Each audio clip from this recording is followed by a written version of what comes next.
Ladies and gentlemen, and all in between, my name is Will Sheridan, and I am here to welcome you all to a new age, a new era in professional wrestling. You see, just a few short weeks ago, something monumental happened, and it changed the lives of many.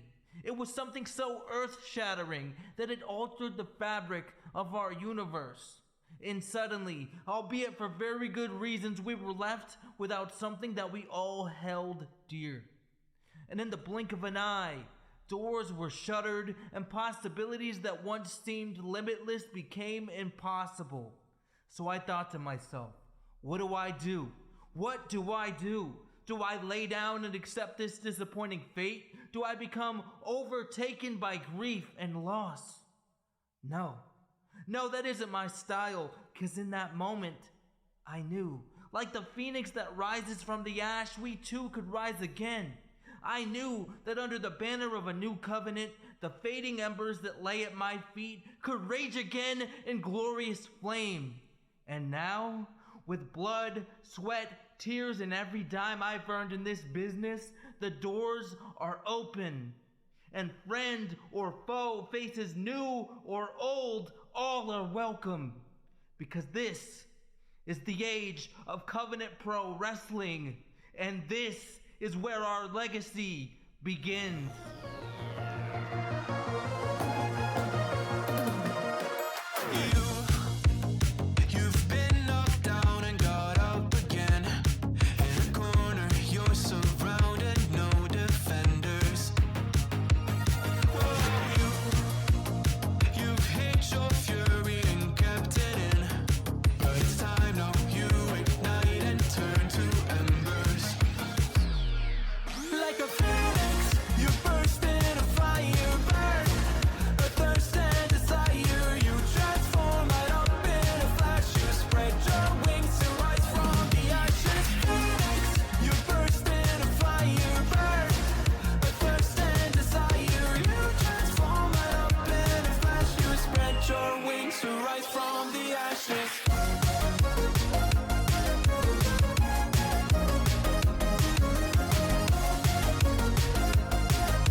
It's time for an uproar. Good evening, ladies and gentlemen. My name is Scott Sykes. I'm sitting next to James Randall. We are here for the first episode of CPW Uproar. We are live in Phoenix, Arizona, and we are going to make sure that you feel the heat. And of course, speaking of which, oh yes, none other than the fire starter coming out first, Jacob Nitro. I mean, what do you think of this guy then, James? You know, Jacob Nitro is known as the fire starter, but you know, William Black, who is coming out next, has also started his fair share of fires, namely his childhood home. So we'll have to see how this one goes. At 218 pounds, he is Jacob Nitro. And here he comes, the fire starter himself, all the way from CWL Original. He's looking to take out the trash tonight as he takes on William Black, who probably is a very big opponent for your first night here at the CPW, but that's what we're all about. Doesn't care who you are. He's confident as going, he'll go after the biggest dog in the yard if it means the opportunity to make a name for himself. For sure, he's all about making a name for himself, and he doesn't care who you are. As long as his name is the one that is, you know, highlighted and showcased, that's all he cares about. Well, fame and glory may be on the docket tonight, but can he overcome the Wolf of War? Well, that's something we're going to have to find out tonight in this match.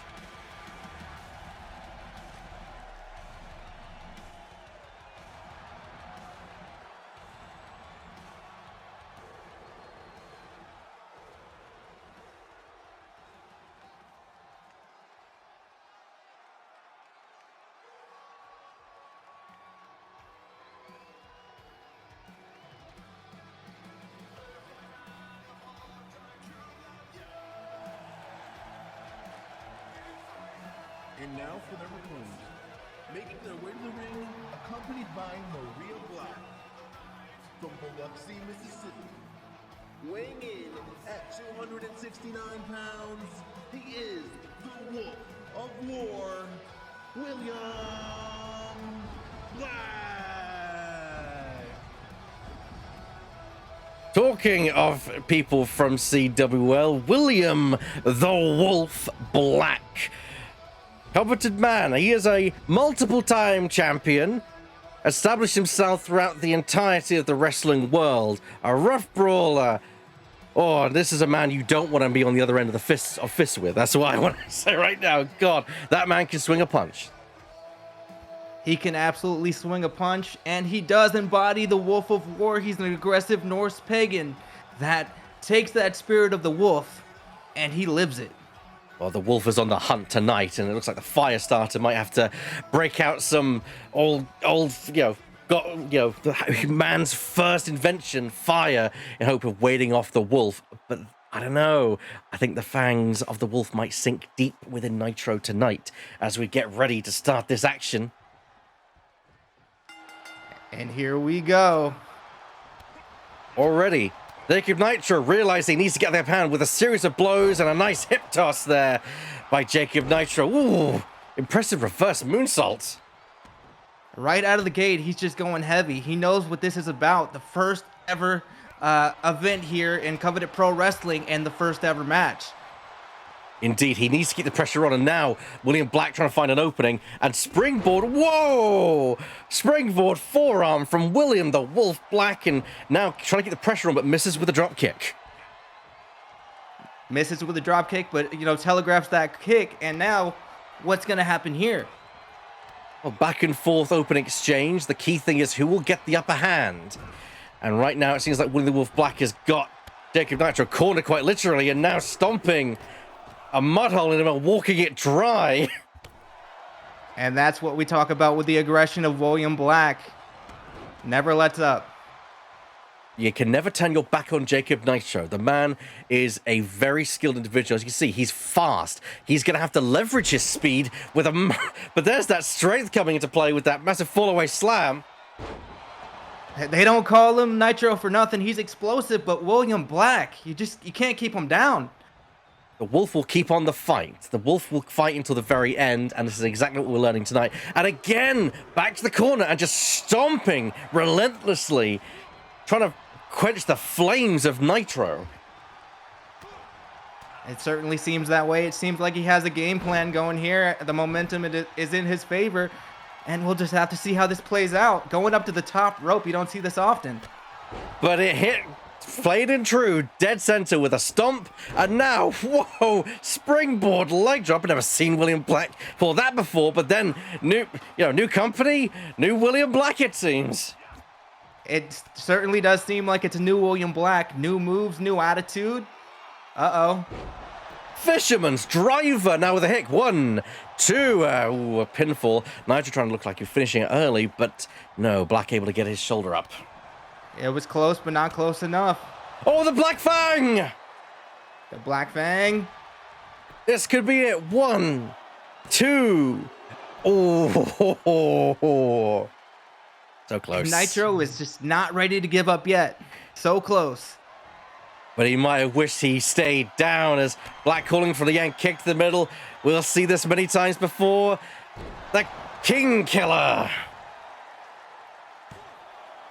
2, 3, and that is it as William Black emerges, tonight's victor in the flames as Nitro's embers slowly die off. Seems to be a theme here with Flames, but Nitro just couldn't get it done tonight. That doesn't say anything negative about him, just he's going to have to come harder next time.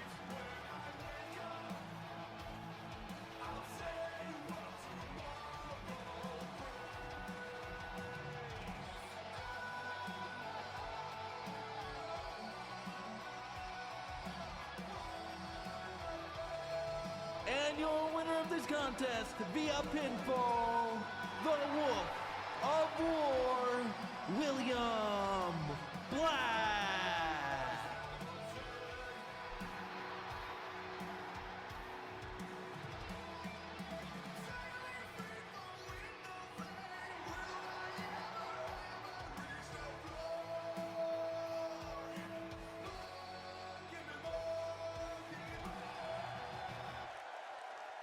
Well, up next, we've got a fatal five-way here at Uproar as 5 lovely ladies of wrestling tend to take it on as we have Quickjaw Lex Hook, Lauren Osborne, Ashley Walsh, Dana Crow, and Hisano all taking it to that ring.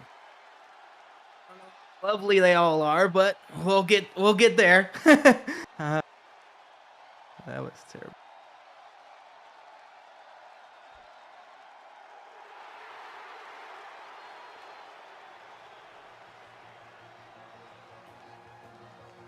Making her way to the ring from Dublin, Ireland, weighing at approximately 176 pounds, she is the friendly Irish lass known for kicking ass. This is Ashley Walsh. I love a good rhyming nickname. The friendly Irish lass who likes to kick ass. I mean, it says it all there in the title, James. Whoever gave her that nickname was a genius. I don't know if she came in with it or if it was just on the drop of a hat, but it fits. We're going to see if Ashley Walsh has what it takes to make it here in the CPW tonight in this fatal 5-way.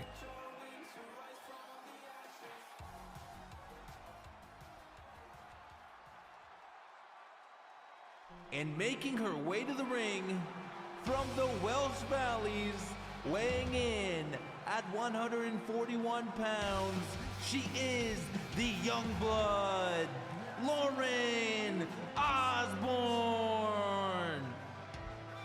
And here she is, Lauren Osborne, all the way from the valleys of Wales. It mentions here that she's quite a shy individual. I'm not sure if a shy person is what you want in this. You need to have cunning, guile, you need to have charisma. I don't know. I mean, does she have the technical in-ring ability to back it up, though? You know, when she steps into the ring, all that shyness goes away. I'm more interested to see what happens with her best friend, Ashley Walsh. You know, they're friends. They come from the same place. How's this going to work? Indeed, indeed. Let's see how it all pans out.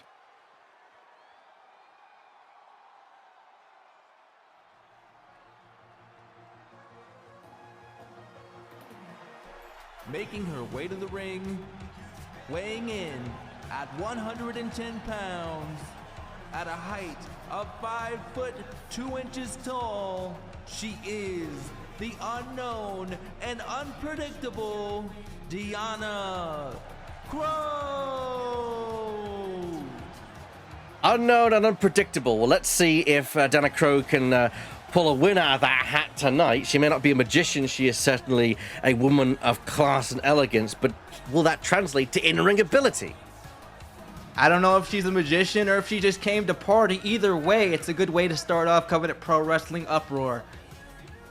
She, of course, has got 2 other opponents already in the ring, waiting like sharks, circling, ready to fight. I am questioning, though, is that everyone doesn't really know much of that. Apart from Walsh and Osborne, we mentioned before, that's going to play a big element of this match. No one really knows each other. And I think that's going to be one big advantage, perhaps, for Dana Crow.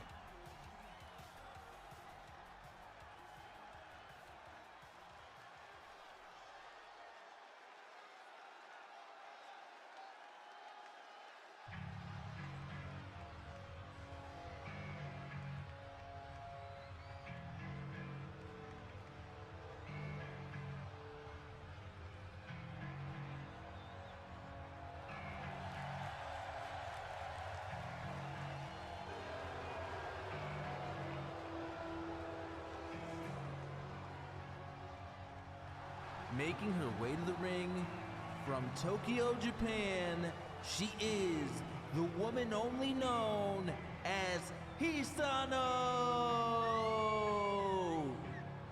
A chilling entrance there from Hisano, making her way slowly to the ring with a mission to destroy, it seems tonight. You can almost feel this intense power emanating off her, this desire to emerge victorious. You know, she's no one to take lightly. She came from the underground fight clubs of the Yakuza in Japan, so she is a seasoned veteran and a two-time Queen of Genesis back on the CWL. So we need to take her and really take her seriously. I mean, you mentioned Yakuza. I tend to take that quite seriously. I would hope so.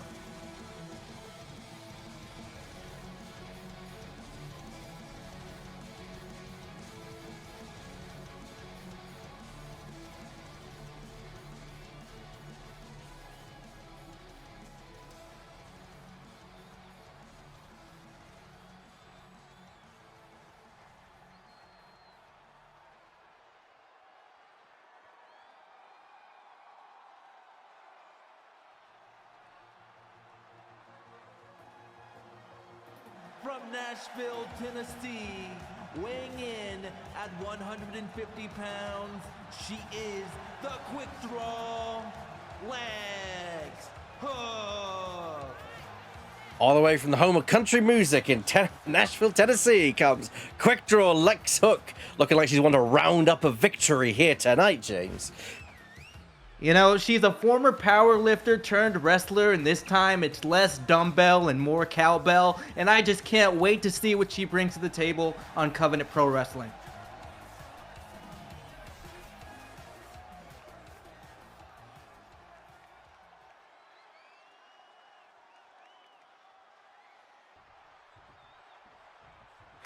And here we go, let the manic chaos begin, as now it's worth reminding the audience this is a first pinfall is the winner. This is not elimination, so whoever gets the first win or submission will be the winner of tonight's match. And already Ashley was going up high. Oh, but look at this. And Osborne with a nice dropkick. Ashley Walls seemed very confident up there on that top rope, but Lauren Osborne seems to be taking the glory for herself right now with the camera cuts. Meanwhile, Hisano trying to gauge herself there while Quick Draw was thrown out of the ring by the strength of Ashley Walsh. We have to try and keep up with the action here, everyone. We do apologize, as we'll be trying to split our attention. Hisano goes behind, Dragon Suplex there from Hisano. Dropped right on the back of her neck, but got right back up to take on Deanna Crow. Lauren's one trying Dragon Suplex of her own. Meanwhile, she finds herself leaving against two opponents here, both Hisano and Dana Crow, while Quick Draw Lex gets batted on the outside by Walsh. Oh, and sent into the ring steps. Absolute mayhem unfolding, and now only two of the opponents are in the ring. That's the only place where these pinfalls and submissions count. We wouldn't have it any other way. But Hisano now laying the beat down to Dana Crow. It is for sure a beatdown, but you know, the tides can turn very quickly, and we're seeing that here right now. Nice hip toss there from Dana Crow, getting an opening, and now taking on Lauren Osborne. She enters the ring. What a face buster. And now, look at this unusual, almost elevated, Texas cloverleaf here. Now, Scott, I don't know if you were correct about her being a magician, but certain parts of this display here are quite magical. Indeed, but oh, this is not going to be magical. However, stopped just by Lauren Osborne. That certainly was magical in the end. However, now Lauren Osborne finds an opening and goes, whoa, what a clothesline. Meanwhile, Lex on the outside gets taken down by a lifting cutter from Ashley Walsh. This is almost too difficult to call here with all these moves going on. And wow, German suplex there. Impressive athleticism there from Lauren Osborne. Definitely got to keep an eye on this young upstart. The young blood, she calls herself. She stops whatever Dana Crow had in mind there and now picks up Crow. Looks like going for an elevated neckbreaker. No! Forearm smash. Meanwhile, on the outside, it looks like Quickjaw Lex Hook has found an opening, is now taking it to Walsh, but no! I say that immediately gets kicked right to the head. And I think that was the airborne Osborne, as she likes to call it. Indeed, Lauren Osborne hitting the airborne Osborne, but it wasn't enough to put Hisano away. It was only for the 2 count, and now a vicious knee strike there. Is she gonna go for it again? Second time? Second time? Well, let's see how it happens. No, it seems like she gauged that she was not close enough. Probably a wise move. You never want to risk these things, especially when you're in the danger zone, as to speak. You definitely want to take less chances in a match like this where there are already many chances already being taken. So you've got to have eyes in the back of your head in these kind of matches. You've got to, if you focus too much on one opponent, that's it. You could find yourself being hit by someone else. And impressive backbreaker there from Hisano. Catches the leg. Lauren Osborne. And now wrenching the arm. Meanwhile, on the outside, Dana Walsh finds herself being tag teamed both by Lex Hook and also Dana Crow. But no, Walsh able to fight out of it. And again, Osborne, hesitation. This could cost her the match, I think. You know, I think she's just trying to pick her spot, but sometimes you can't think so long. You got to just take the moment as it comes. Going for an impressive front drop kick, but Hisano stepped aside, nobody home. And I think that's the inexperience of the young blood. You know, she is young in age, and maybe she needs to just learn a little bit more about picking her spots and what to do in a matchup of this caliber.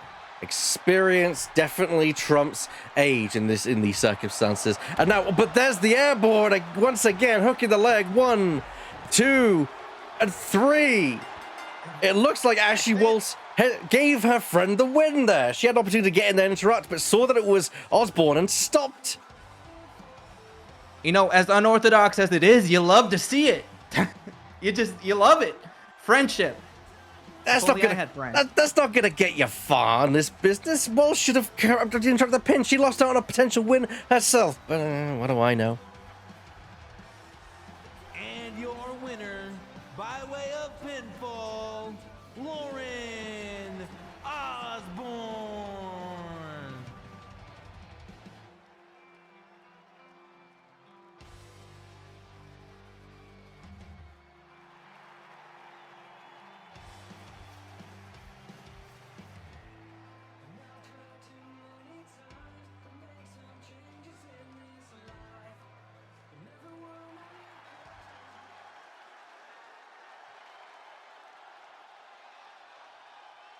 Next up tonight, it's time for the men's show what they have, as in this next 6-way match we have Morgan Sharp, Dragon Kid, Damon Ryder, E-Back, Tug, Moo, Cow, and Don Atlas all taking it out in a 6-way match here in tonight at Uproar.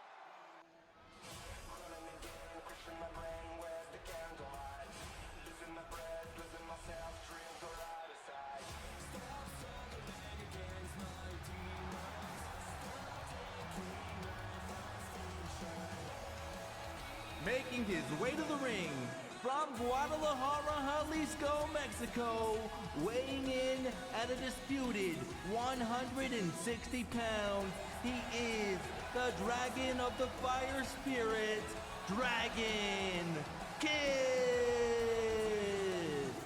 I'm going to have to apologize to our Spanish-speaking audience at this point as I say that here comes Dragon Kid, also known as Dragon de Espíritu de Fuego, the Dragon of Fire Spirit. What a place to have your kind of one of your debut matches here at CPW, raising from the flames, as it were. Well, Scott, you're doing a way better job than I would. I tried to pronounce that, and I practiced it all night. Couldn't get that out of me. Let's see if Dragon Kid can pull a win out of tonight's match, as it would be quite an opportunity for him, especially someone so young, to emerge victorious, especially when you've got the fact that there's multiple heavyweight champions, former champions, and an existing champion in this upcoming match. For sure. You know, he's a young competitor, but he takes this very seriously. He's a former masked luchador that, you know, has a lot of pride in this business. So we'll just have to see where he goes.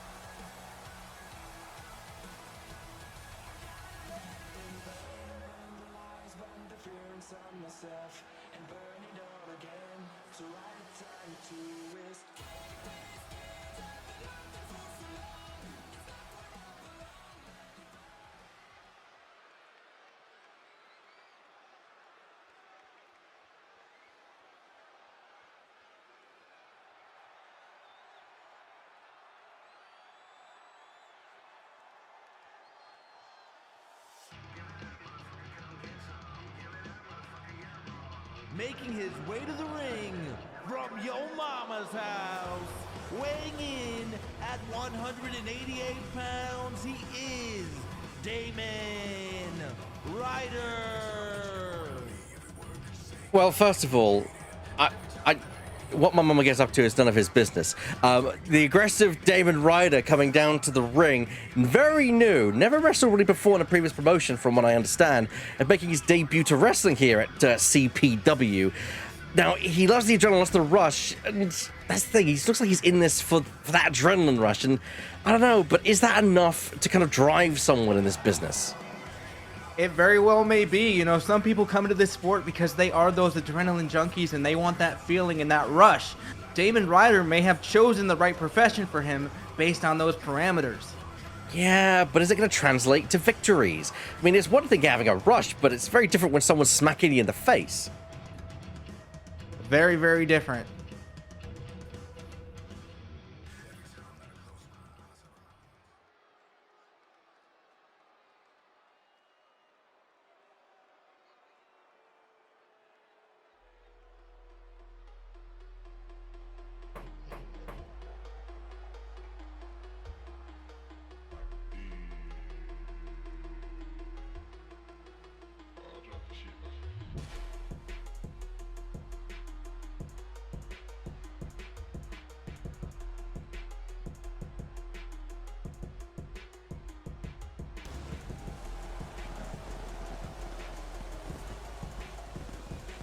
And now, unfortunately making his way to the ring from Albania, weighing in at 269 pounds, he is the self-proclaimed King of Cruel, the real-life supervillain, Don Atlas.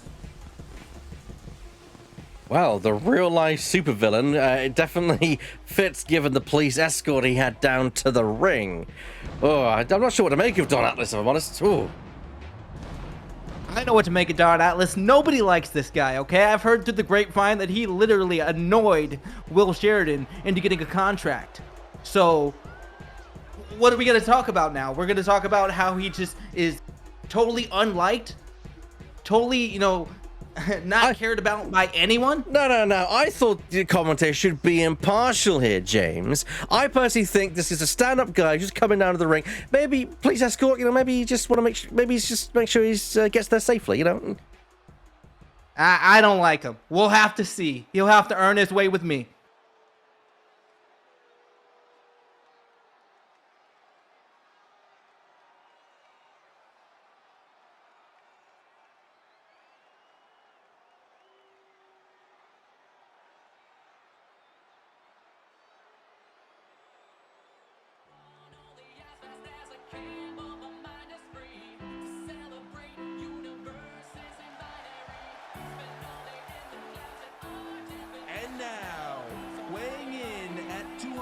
240 pounds, from Norwich, England, he is the conductor of the controller, eBay.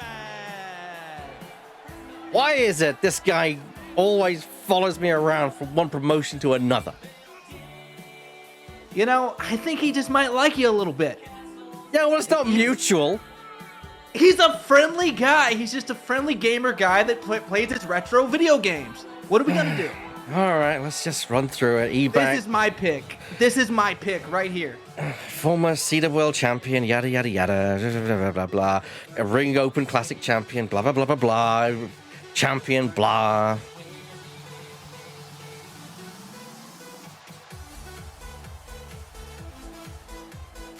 You know, you might not like it, but that's my pick right there. Oh, I can't wait to see him lose, and you just go crying about this, James.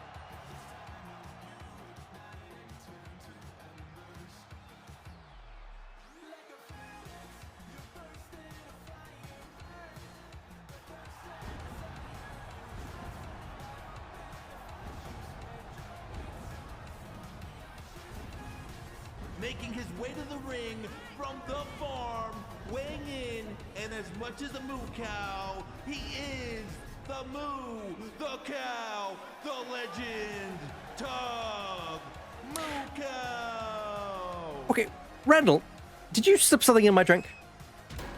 I did not slip something in your drink. That is, in fact, a moo cow. What? Okay. So, well, at least he's gonna be a strong competitor, and let's see if he can bring it on. What? Who the? Listen, all you need to know is he's gonna put his opponents through their paces. He's a racer, after all, you know. Oh, he's a right thoroughbred, is he? That's what I've heard.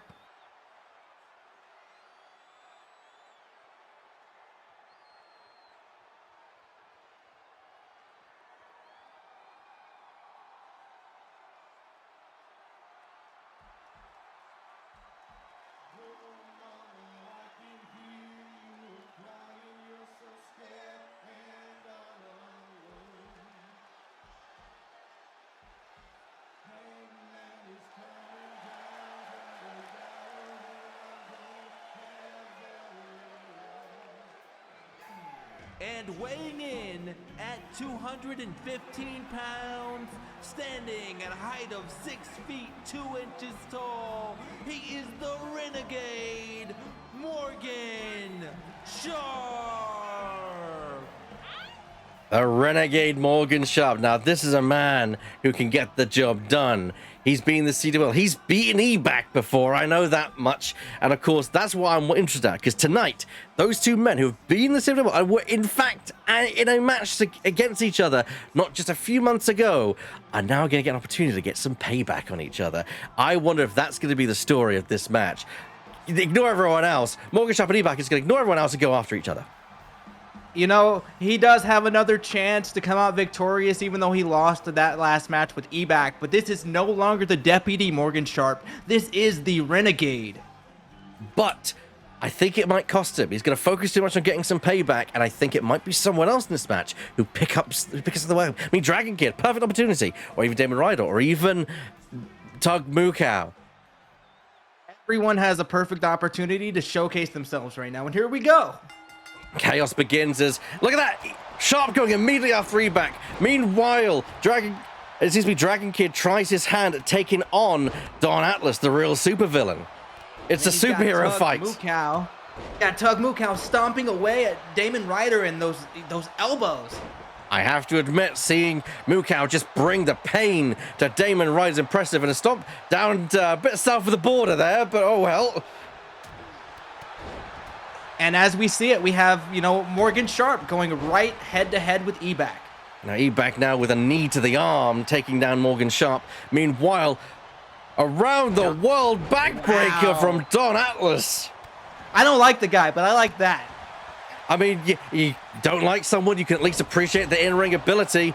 Nice spin-out powerbomb there from Morgan Sharp. Meanwhile, Dragon Kid finding an open now, going after E-Back. E-Back breaks with a kick to the midsection. Mukau down the floor as Damon Ryder takes a moonsault to him.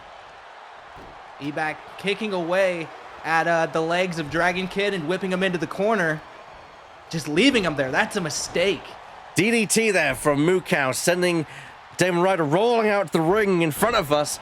Nice suplex there from Mukau. Looks like he's going for the knee, but Don Atlas able to get out of the way.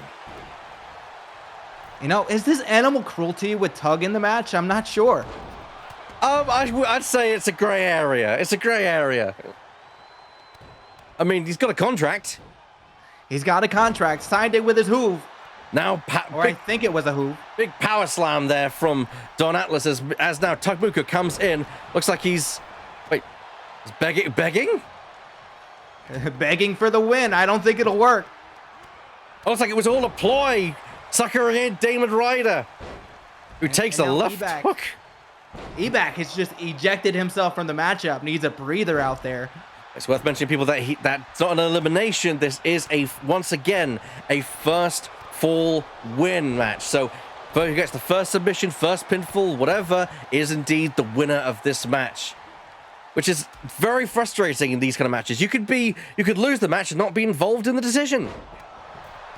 You know, and I think oftentimes that's what happens. We saw it in the last matchup. There was only 2 people left in the ring, and one of them gave it to their friend. So we don't know what's going to happen in this one, but it is definitely a precarious situation for all of the competitors. Back snake eyes onto the ring there onto Donna, but no, massive knee there from Morgan Sharp. Oh, 1-2. Looks like, oh, Don Atlas, the supervillain, you nearly stole the victory there with a pin on E-Back. I think he just used the healing potion after that one for E-Back, because I thought it was over. And now, but Don Atlas being sent over the ropes by Damon Ryder, but not to the outside. Meanwhile, E-Back with a springboard elbow onto Dragon Kid. He is definitely known for his high-flying ability, but E-Back will do anything it takes to get it done. But right now, he's got to get back into the ring. Oh, no. Don Atlas, he's calling for Damon Ryder to get to his feet. This is not looking good. Oh, and a crash and burn. Oh, that's not going to do good for his knees. It's not going to do good for the floor. What are you thinking about? The budget? Meanwhile, yeah, the budget. Oh, no. Oh, no. Oh, no. Falling pile driver there from Don Atlas onto Dragon Kid. That could compact your spine like no one's business. But didn't affect the kid as he goes into a roll-up DDT. And now Damon Ryder and Morgan Sharp heading back into the ring. I think this is the right idea here. This is where the match can be won. Only falls inside the ring are counted. And it looks like Sharp is calling for high noon, but gets caught into a Spanish fly. I am shocked. I really thought Morgan, was going for the victory there, and Damon Ryder is just proving that he is in the right profession right now. Nice DDT there from Damon Ryder. Meanwhile, E-Back sunset flip by Kid on the outsiders. It looks like that Taibuka looks like to want to put pressure on Don Atlas in a submission maneuver, but you can't submit outside there. Oh no. Oh, and Morgan Sharp, looks like his Renegades are about to get a service by Damon Ryder. Ooh. The Renegade may have just changed his ways, After something like that, it's got to change you a little bit. Nice stunner there from Damon Ryder. Now 1, 2. Oh, nearly a fall there. As meanwhile, it looks like Dragon Kid and E-Back trying to take this up the ramp. And that big Insecurity there, or Shining Wizard. Excuse me, I'm new at this, guys. And a 3 count there from Damon Ryder means that he picks up the victory after that fantastic Shining Wizard. All the way from your mom's house to victory. You love to see it. What my mom gets up to is none of your business either. Maybe it's her business.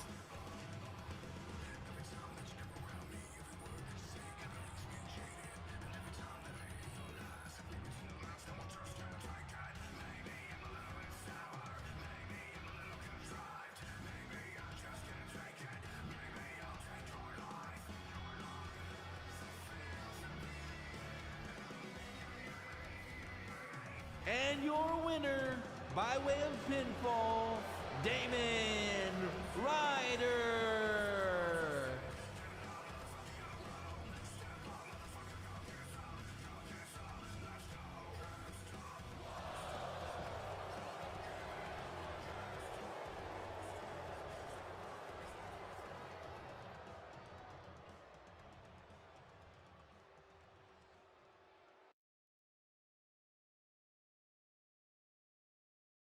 And up next tonight is one-on-one competition. Will Sheridan versus Brad Winters. Two men of military bearing going to face off in the ring tonight at Uproar. You know, it's going to be a super exciting contest because Will Sheridan hasn't competed since the last time he faced Alexander. And we'll see how it all plays out. Who will emerge victorious? And now, weighing in at 228 pounds from Wyoming, USA, he is the American Patriot, Brad Winters.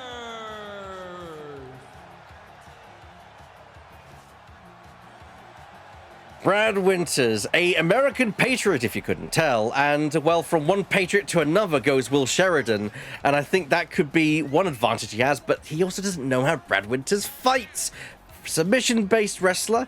Let's see if this man can bring it against Will Sheridan. I mean, I don't know. I think Will Sheridan might be on the back foot tonight. Will Sheridan might be on the back foot, but he has added some lucha libre elements and some submission to his arsenal. So we'll have to see. You can never count anyone out in the CPW.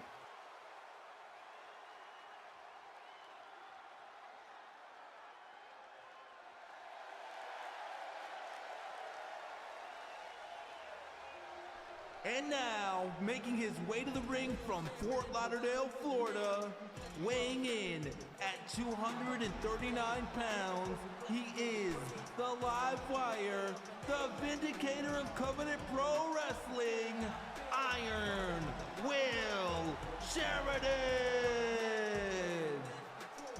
Iron Will, well, Iron Whale, I'd say, is this is the man who's funding tonight's events at CPW.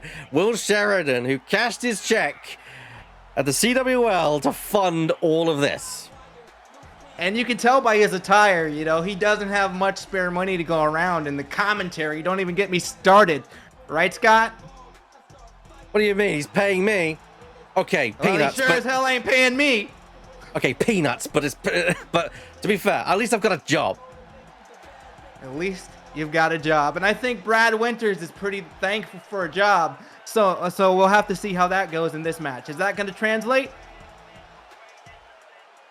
See if it all translates to in-ring action. Sheridan not wrestled since, of course, Endgame in the CWL, and that means he's probably gonna. I mean, that could be two ways. He could be fresh, or he could have some ring rust. Which way is it gonna go? We'll see as we get this match started.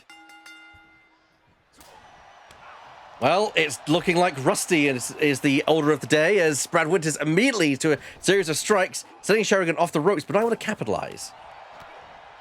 Brad Winters is explosive with all these strikes.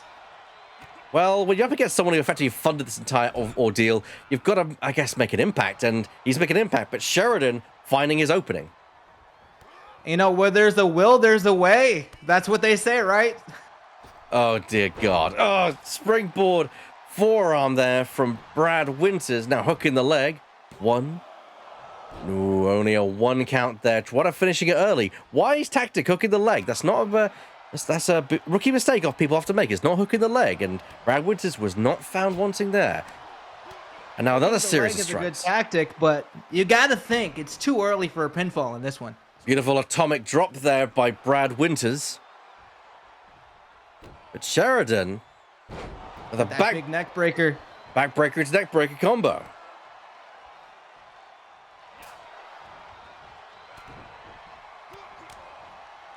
You got to think that Will Sheridan might be just a little bit tired from handling all the essential business here in the CPW.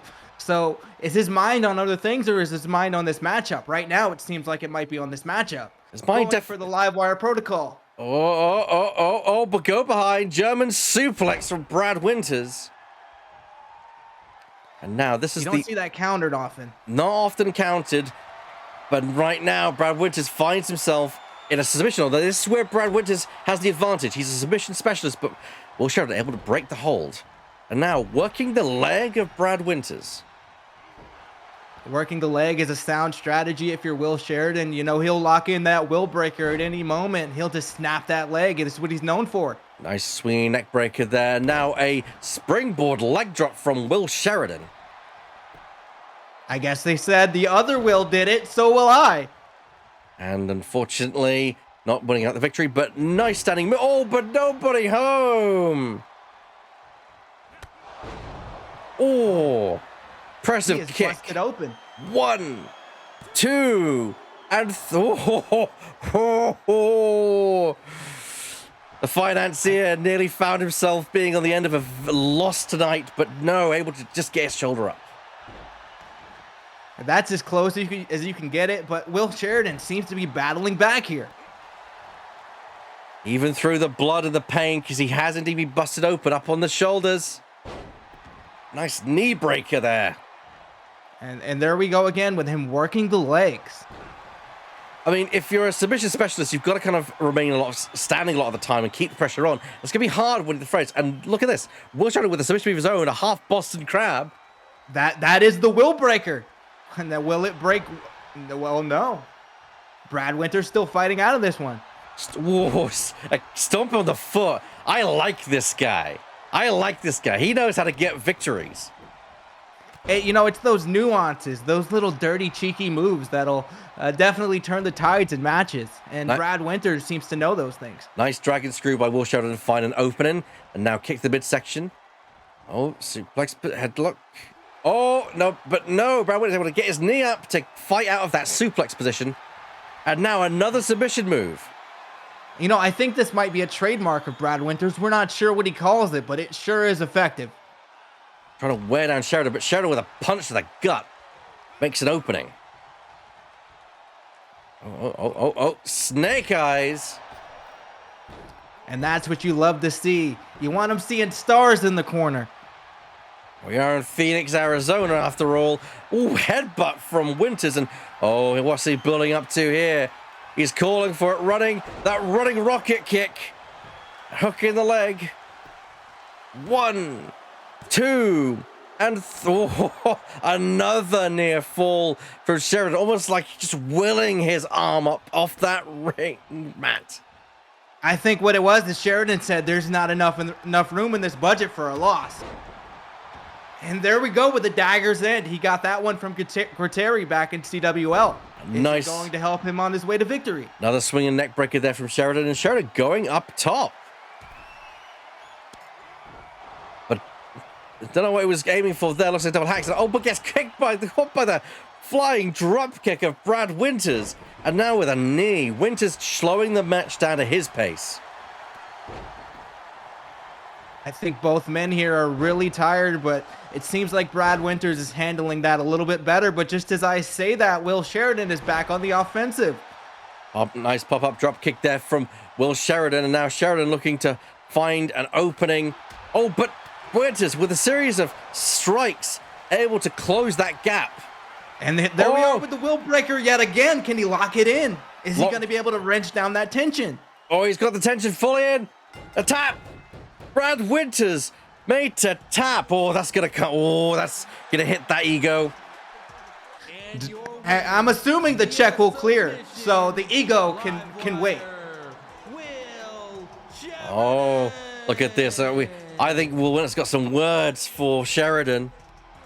I think he's just thanking him for a job. We can relate. Well, next matchup, we've got a tag team action here as the unusual team of Jacob Sterry and Oli Tamo take on Mothman and Torakan. This is definitely going to be an interesting matchup, especially with cryptid fame Mothman coming in. We know nothing about him in terms of wrestling. There's some absolute monsters, some heinous individuals coming out to fight there. And of course, we've got the cryptids on the other side of the ring. That's exactly what I was going to say. You know, Jacob Sterry's coming out.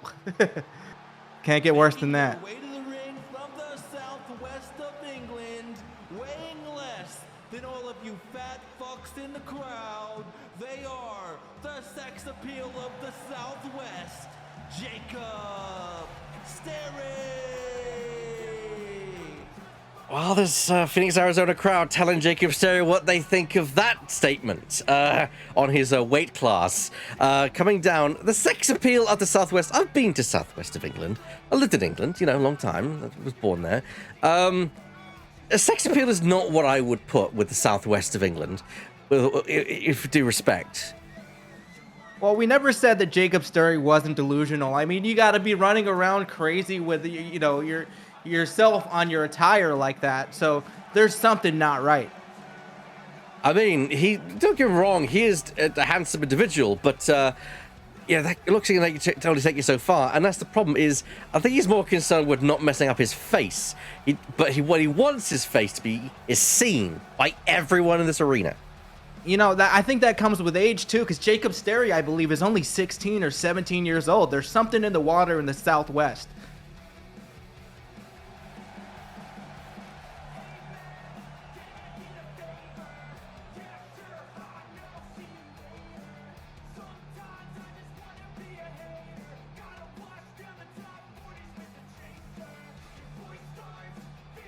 Weighing in at 240 pounds, they are Retro Ali Tamo.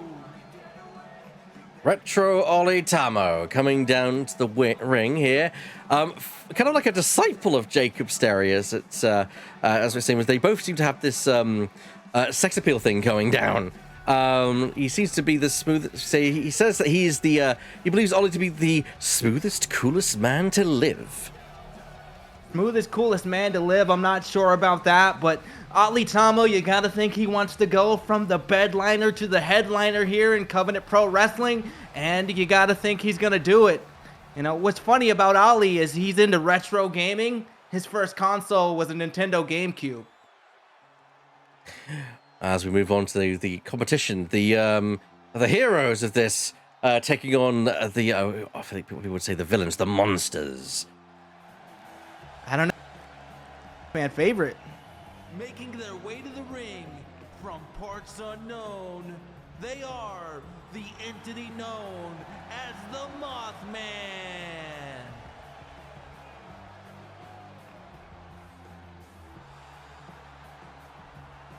Mothman, cryptid fame, and looks like he came here in order to not nibble on clothing, but nibble on your neck and probably flesh, the rest of the flesh as well. Although I dare and say he probably wouldn't want to like the taste of Jacob Sterry or Ollie Tamo.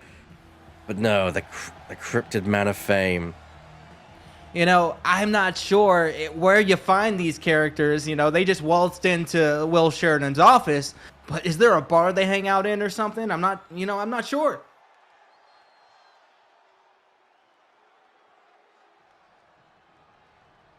And their partner, making their way to the ring at 318 pounds from the 13 heavens, they are the Rage of Beast, Tora Khan.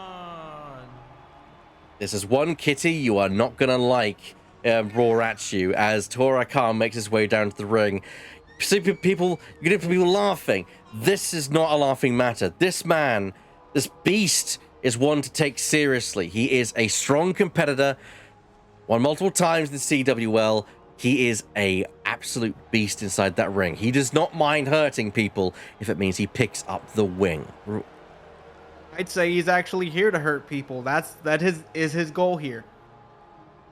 Indeed, he get the job done. Trust me.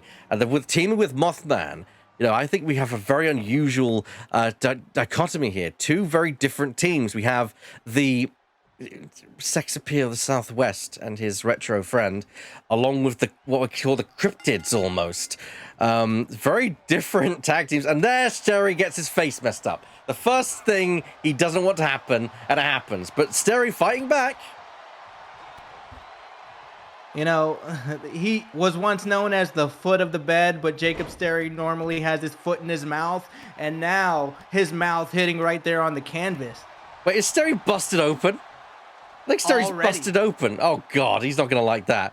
Meanwhile, Mothman being a bit trepidatious around the ring. Seems to be a bit of a brawler stuff, but Steri... Oh, no, not on the ring. The edge of the ring. That's the hardest part of the ring, James. Hardest part of the ring, but Jacob Steri will take any advantage to win a matchup. That's one of the things you could say, whether you love him or you hate him, he is reliable in that sort.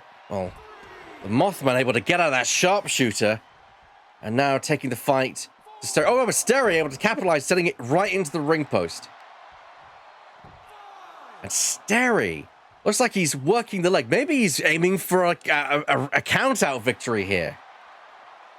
I wouldn't put it past him, but working the leg on a man that size is a good strategy. You can take away that vertical base and, just do about anything you want with him. So Beautiful reverse DDT there by Jacob Steri.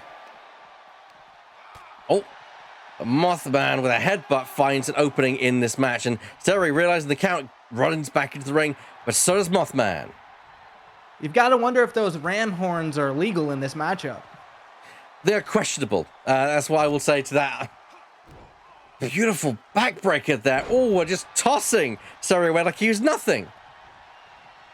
And now we have a tag to Tora Khan. And also to Ollie Tamo. Let's see if these two fresh faces can work it. Whoa, what a Frankensteiner there from Ollie Tamo. And again. I did not expect this style of wrestling from Ollie Tamo, and I am impressed already. Well, he's using exactly what he needs to take down the big, scary Tora Khan. He's using his speed. There's a nice, quick knee strike, slamming the head down against, using gravity, let gravity do the work for you, and now running to the top. A frog splash. It doesn't look pretty when you do a frog splash, on the reversed opponent lying down like that, but then a 2 count. Very admirable effect here from Ollie Tamo, wanting to put the victory away. And do you know what? Maybe this team could have done another Frankensteiner. Another kick to the... Do you know, Tamo's found a strategy that works, and he's sticking to it. Oh. Let's change up here the strategy, though. Sending Tora Khan into the corner.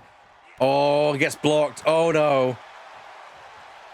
usually when you get sent into the opposing corner, it's a bad look. Oh. But Tora Khan was having none of that. Just tossing and now deadlifting into a power slam position. Oh, power slam by Tora Khan. Tagged the Mothman. And now going for the leaping clothesline, but nobody home as Mothman would step out of the way. And now Mothman, a deadlifting military press style. Whoa. Well, we didn't know much about Mothman before this matchup, but now at least we know he is strong. That makes you wonder with that kind of strength, and also with the getup, you wonder, is there some military background from this Mothman? Is he a military experiment? 1, 2, ooh, almost. Ollie Tamo looking distraught that he didn't pick up the victory there. Once again going to the top rope. And showboating here on his way down. And paid the price for it. Another. Oh, look at this. Look at the strength here. Mothman just parading around like a trophy. And now, boom, vertical suplex.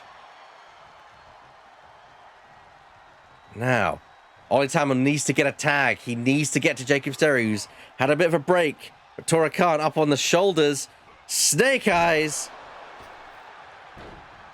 Yeah, the biggest thing right now Ollie Tamo needs to do is get a tag or somehow, take his opponent out.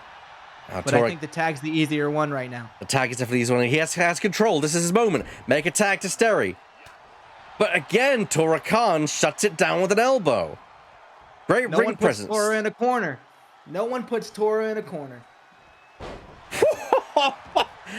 Just, again, letting gravity do the work for you. Just tossing the man, letting him fall 7 foot to the floor. Ouch.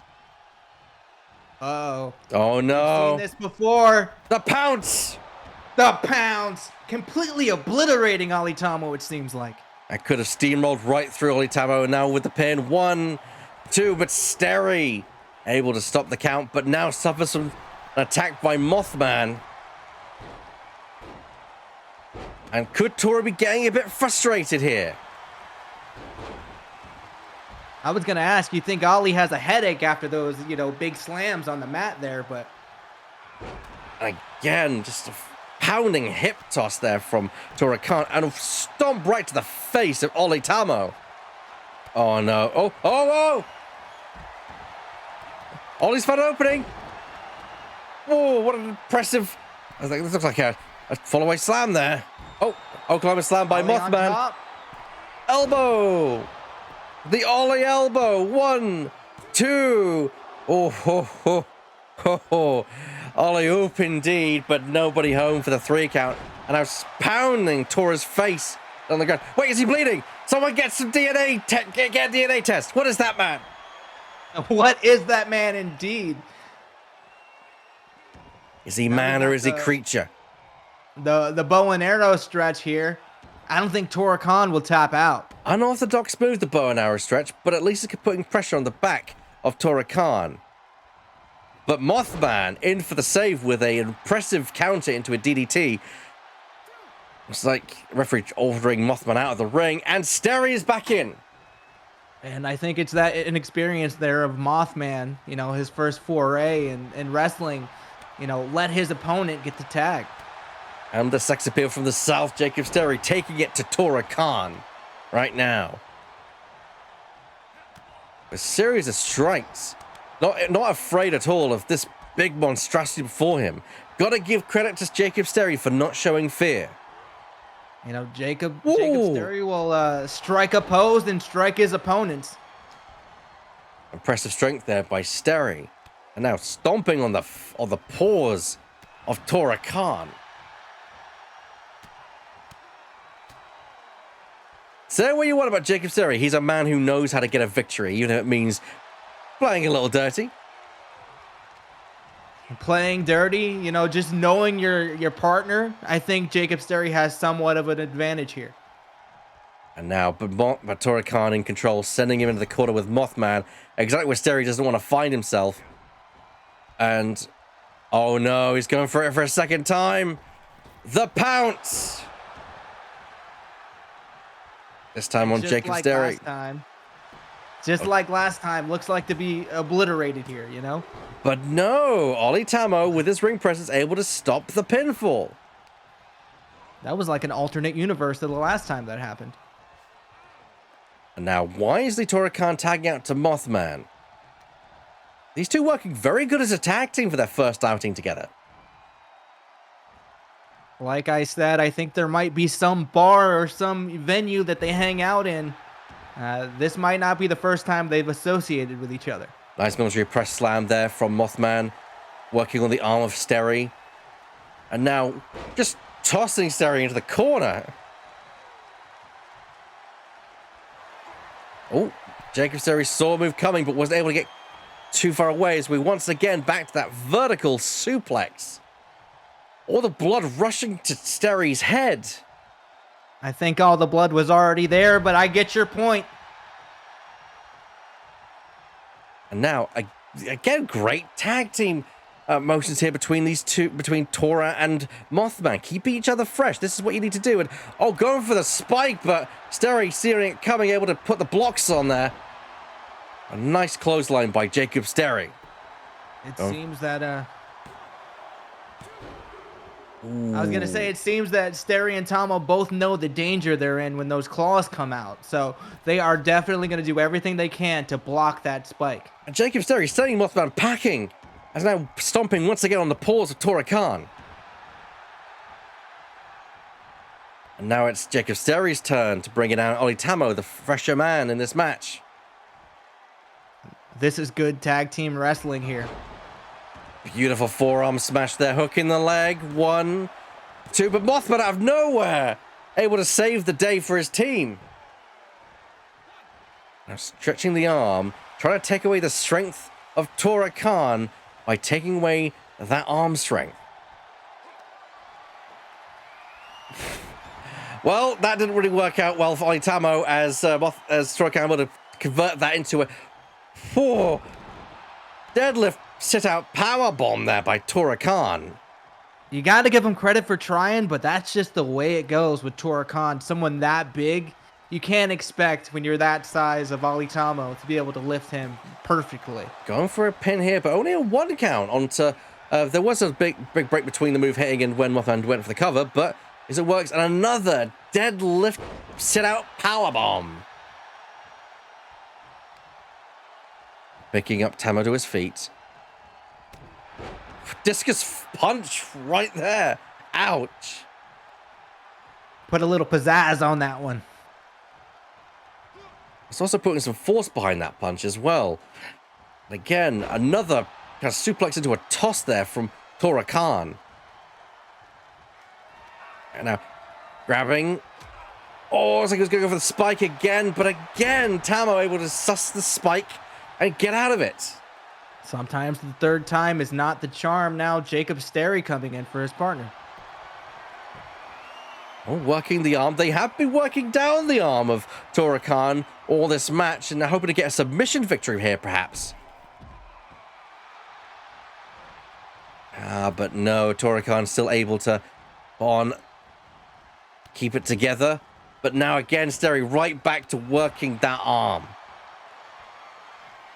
Oh, Sterry could be looking for something big here. Up on the shoulders. Oh, neck breaker. Elevated neck breaker. Ticket to your clown fall. Oh, the referee almost had the 3 count, but Mothman was able to just save the day. And high elevated slam there from Jacob Sterry. Almost an Olympic slam.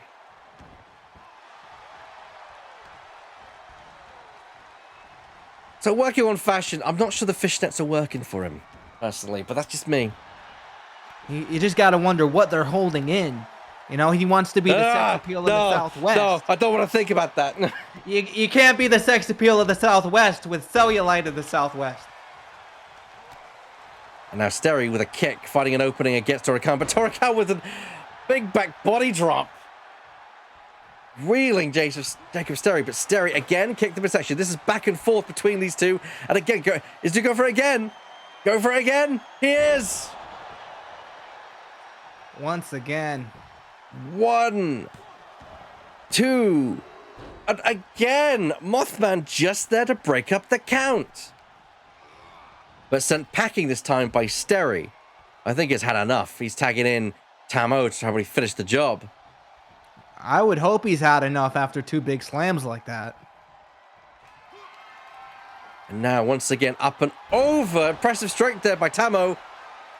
1, 2, and 3. Wow, an impressive and strong victory for Jacob Sterry and Ole Tamo as they emerge fabulously victorious from tonight's match. And you know, that's just going to go all the way to their ego. Covenant Pro Wrestling is in for something else once these guys get on a winning streak. And your winners of this contest via pinfall are Retro Ali Tamo and Sex Appeal of the Southwest, Jacob Sterry.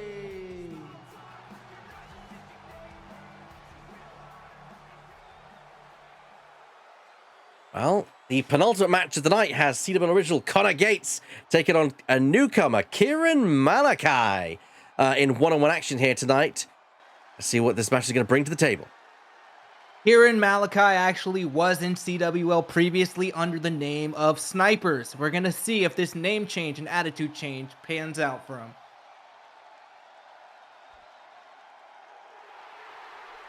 The following contest is scheduled for one fall with a time limit of 20 minutes.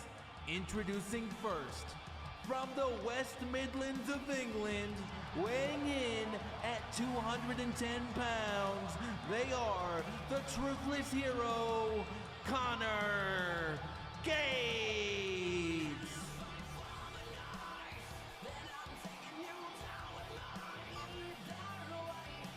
The Truthless Hero. Of course, those of you that watching from the CWL will remember the Truthless Heroes when he teamed with Connor Gates. Alex Graves? Alex Graves, who he teamed with back then. Those two just absolutely tearing it. But then, of course, there was the big mix-up and between those two and Connor Gates. He's looking to show that he has got what it takes to make it far in CPW. And their opponents, making their triumphant return to the world of professional wrestling, weighing in at 245 pounds from the cobblestone streets of Edinburgh, Scotland, this is Kieran Malachi. Well, Kieran Malachi making a big splash here tonight.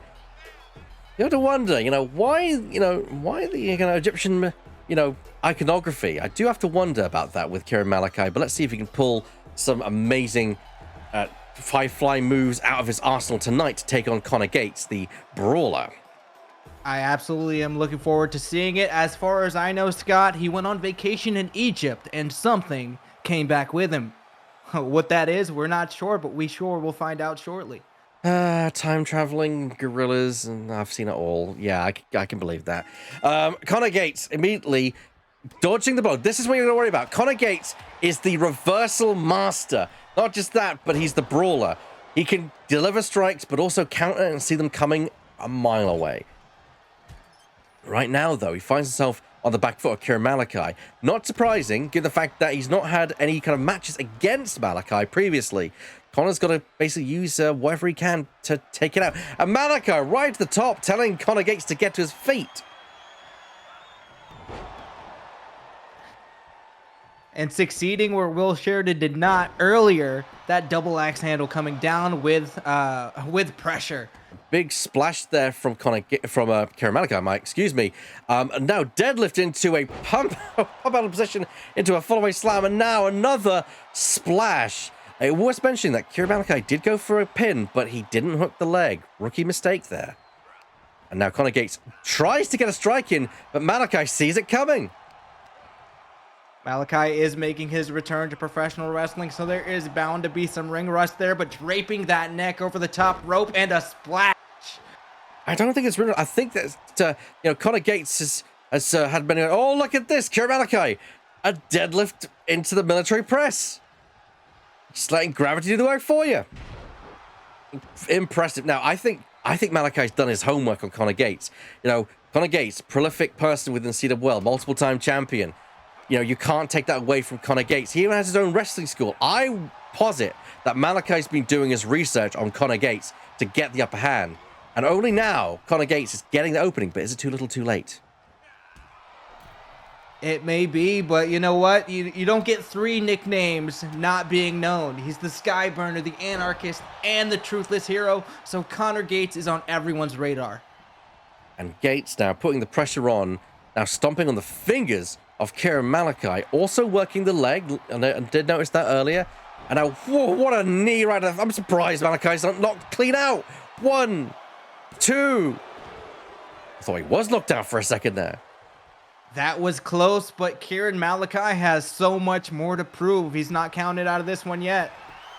Series of clubbing blows to the back, finds an opening for Malachi, and now sending Gates into the corner. What is Malachi setting up for here? Punch, a kick to the midsection, and now a stomp. These are just putting pressure on, now just choking Connor Gates in the corner. Referee having to break it up. I think that's the Scotland side of him. I don't think you fight that way in Egypt. Definitely not. Man from Scotland, they like their brawls up there. And now, massive elbow drop by Malachi. Very impressive opening night here from Malachi. Can he get the win? 1, 2. No. Now maybe stomping out of frustration. Oh, but what's Malachi setting up for here? Could we be seeing the end of Connor Gates? No, the gates aren't closing. They are just being smashed open. Oh, but a spear out of nowhere from Kieran Malachi. That's one of his signature maneuvers, and it usually works for him. Connor Gates is in rough shape right now. But again, Connor scouting whatever at movement. Oh, the twisted view. Into the pinfall. 1, 2. Ooh. I suppose that was the call of the void that Conor Gates pulled out. Say, correct me if I'm wrong. My apologies, I've got very excited there for a second. Call the void, but no, Snake Eyes is what Conor Gates finds himself on the receiving end of.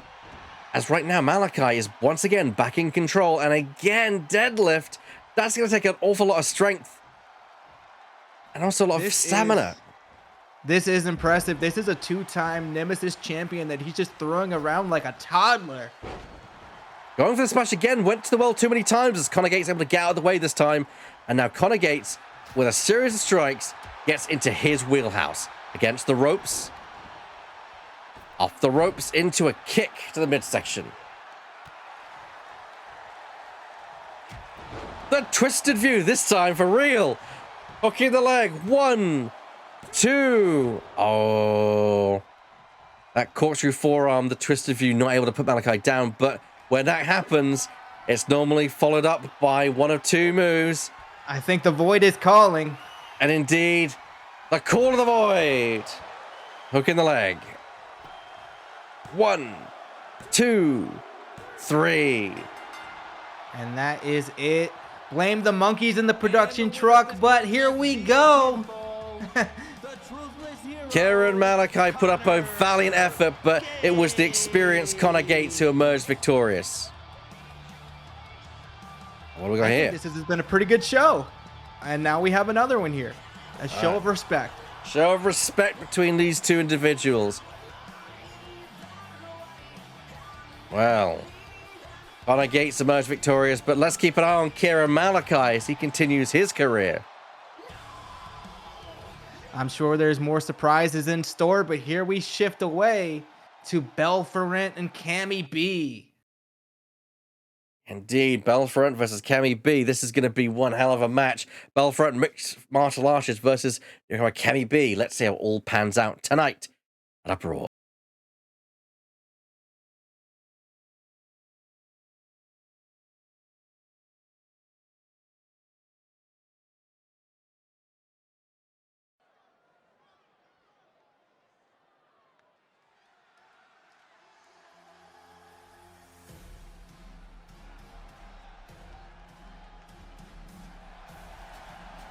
Making her way to the ring from Newark, New Jersey, weighing in at 135 pounds, she is Cami B. That B probably stands for something, and it's probably to show that she is one bad something. As Cami B... I actually think it stands for beatdown. Sure. You believe that, James. You believe that, James. Anyway, Cami B looking to make her debut here in the CPW, wanting to show that she is what it takes to go against an established individual coming out next.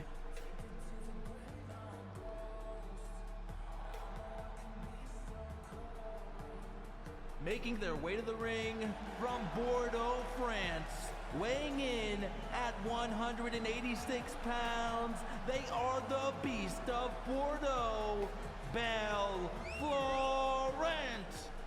The Beast of Bordeaux, Belle Florent, Cedar Wells superstar, and as I mentioned before, former mixed martial artist, and those people can kill you with just their body. So this is going to be a very different kind of match for Cami B. She's got to be very careful the fact that Belle Florent's going to slip into that mixed martial arts kind of fighting style that she has and bring the pain. Well, not just a former mixed martial artist, but a mixed martial artist champion. She's a woman of few words and many strikes, and Cami B has her work cut out for her. Here we go, as these two psych off against each other. Ring a ding, off we go. And immediately Belle Florent going into the hole and shoving. Wow, right into the referee goes Cami B. And now with an impressive neck breaker. But now Cami B able to get control. Knee strikes, sending Belle Florent into the corner. And I think this is exactly what Cami needs to do. Keep Belle Florent cornered. And you know, Cami is supposed to be the less aggressive one of this pair, but she's showing us that she can go there if she needs to. Impressive kick there from Belle Florent off the middle, off Brett's rope, as it were there. Going for the knee, but misses, goes Cami B. And now Belle Florent slamming the head against the canvas.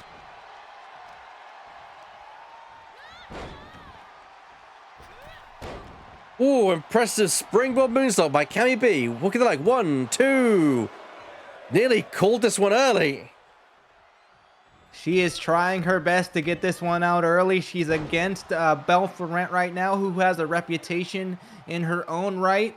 And it's just advisable for her to put this one away as quickly as she can. But it's not just that. Imagine if you were to put away a victory against someone like Belle Florent, someone who is established within the wrestling business and also a former mixed martial arts champion. That's going to set you up to be quite at the top of whatever food chain you're standing at the bottom of. Exactly. And you know, Belle Florent, she left the mixed martial artist. She left MMA to find more appropriate competition. And hopefully she finds it here today with Cami B, because she just wasn't challenged before. Nice knee stomp there by Cami B. Going for a clothesline. Nobody home. As Belle Florent with a counter for the clothesline of her own.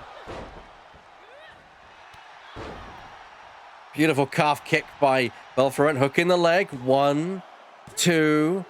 Ooh, a near victory for Belle Florent. Both these women putting everything on the line here tonight. Going for a strike, but this... Oh, gets caught. Whoa. Impressive slam there by Belle Florent. I wouldn't even know where to go. What to call that. Off the ropes.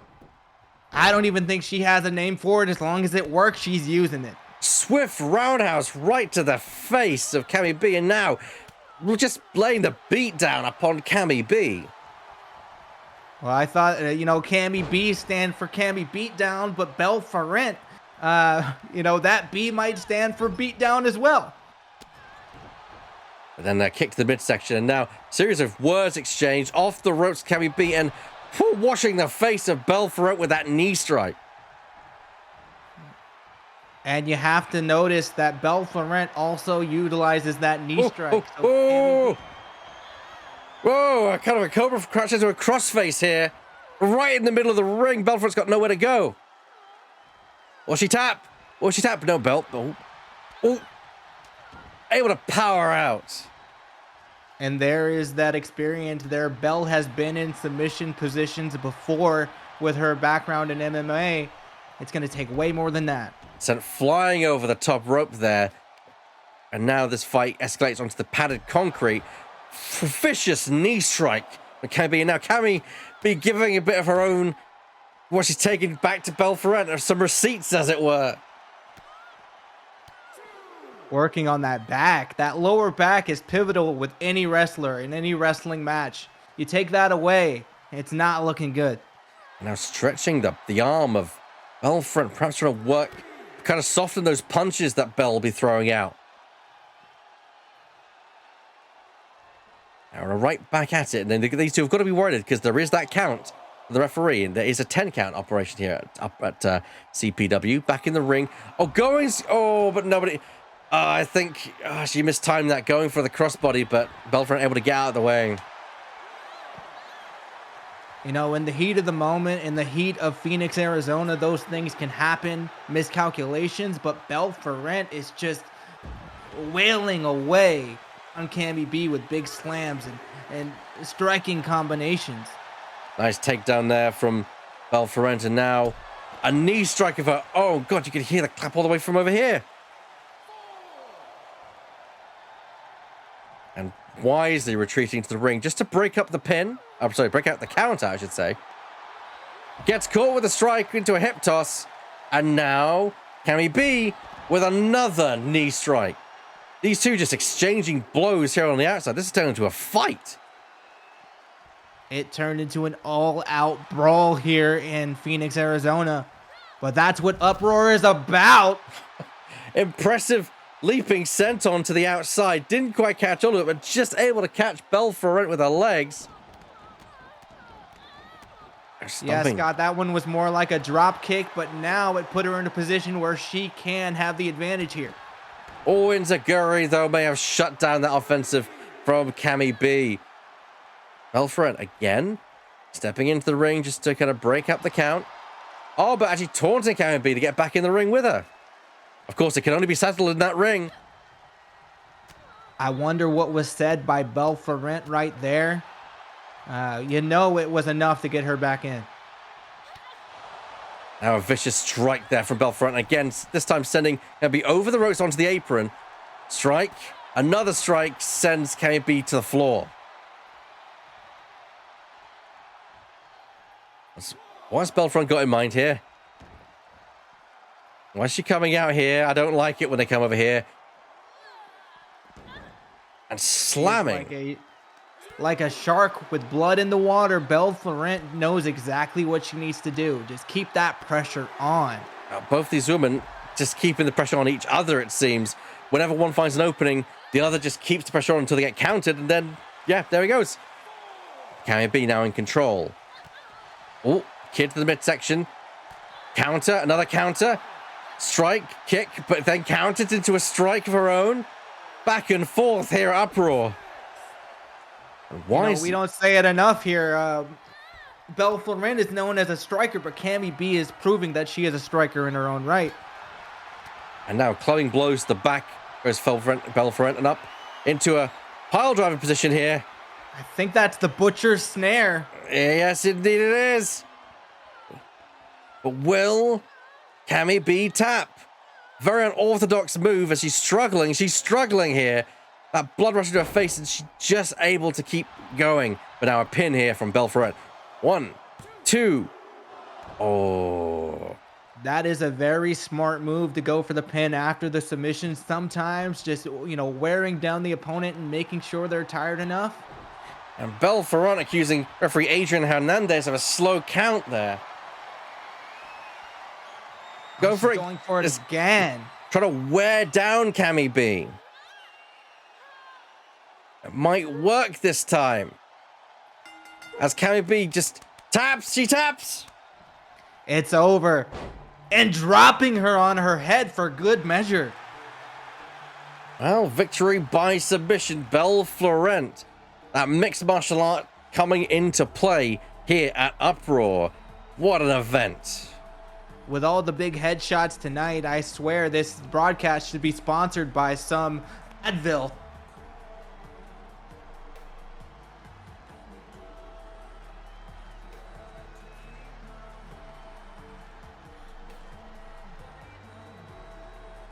And your winner via submission, she is the Beast of Bordeaux, Belle Florent.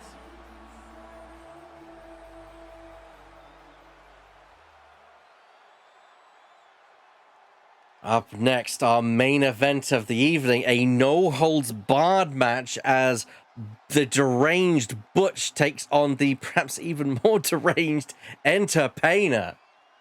I don't think you can get more deranged than Entertainer. He does not give a damn about anyone. He does what he wants, when he wants, to who he wants, and that's just his style.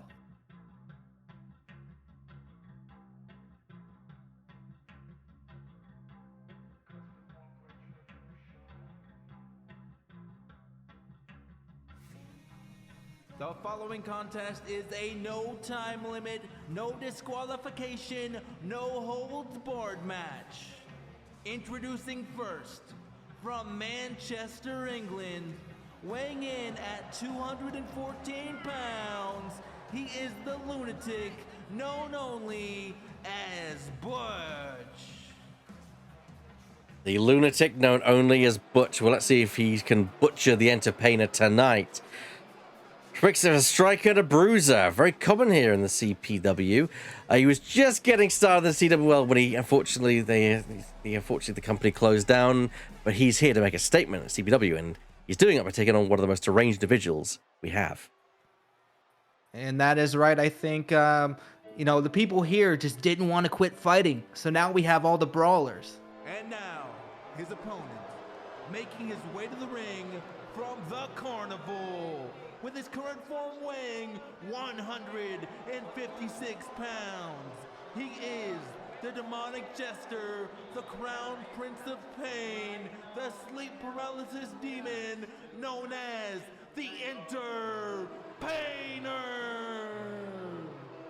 I have nightmares about this guy.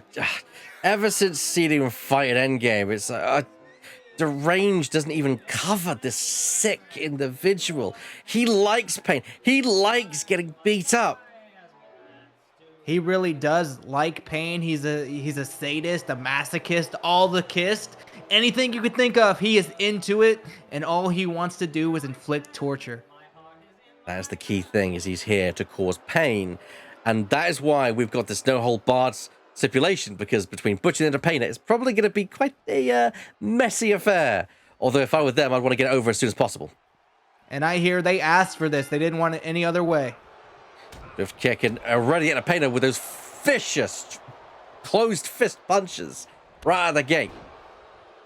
Backbreaker there from Entertainer. And just that choke on Butch, reminiscent of that the smile special that he does quite frequently. Keeping the pressure on Butch, just showing that he's the king of this match, or not the jester that some may think. Painter going up top, but some mind games being played there as Butch able just to get an elbow. Can he capitalize? There we go. First clubbing blow from Butch. Another kick. But Entertainer counters with a series of strikes of their own. Entertainer has been around for thousands of years in hundreds of different forms.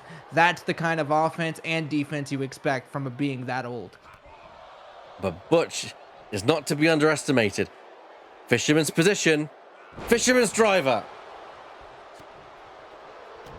Impressive move there by Butch. Entertainer rushing in, trying to... Oh! And again, worked. It's definitely goading Butch a little bit, but Butch able to just get that strike in. Up on the shoulders. Snake Eyes. I don't know what person in this matchup liked that Snake Eyes more, Butch or the Entertainer, but it definitely seemed to work just a little bit. These two just keeping each other covered in the match, just shoving. Oh, the Entertainer shoving Butch in the corner, and now look at that, choking the man. Impressive leg strength there from the Entertainer, and again right back to choking. Right back to choking. That's his MO. Everything he does is a choke. He wants to take the air right out of you. But Butch, that dragon screw, and now has the offense in his position. Everything he does is a choke. Jesus, man. Well, Butch went for the moonsault, but found no one at home as the Entertainer got his knees up, and now Entertainer's getting Butch to his feet, grabbing the head, sending Butch into the corner. What is the Entertainer's got in mind here? Series of strikes, just not letting That's up. That violence party there by Entertainer. He loves violence, and it is a party to him. Hook in the leg. 1, 2. But no, Butch able to shove the Entertainer off. Although, surprise 2 count. I didn't expect to get that this soon in the match. And now, something tells me that, wait a minute. Oh, going for the choke slam, but no one home as Butch able to power out, but short-lived offense as these two back and forth, someone trying to find a chance to pull off something big. As Payne gets the upper hand. Series of body blows, just wrecking the ribs of Butch. Definitely wrecking those ribs. You know, it's strange to see these two masked men fighting each other and going so hard at each other. You have to wonder when they put those masks on, do they change it all, or are they still lunatics all the way through?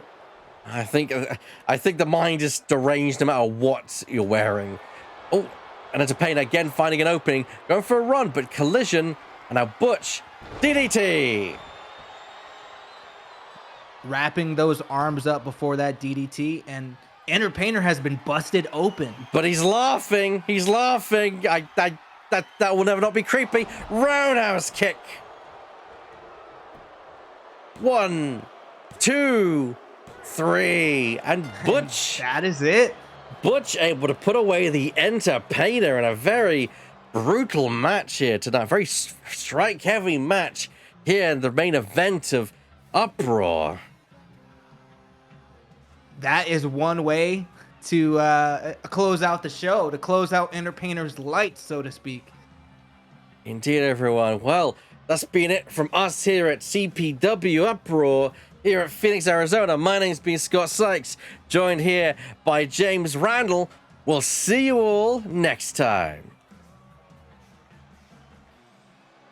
And the winner of this contest via pinfall, the lunatic only known as Butch.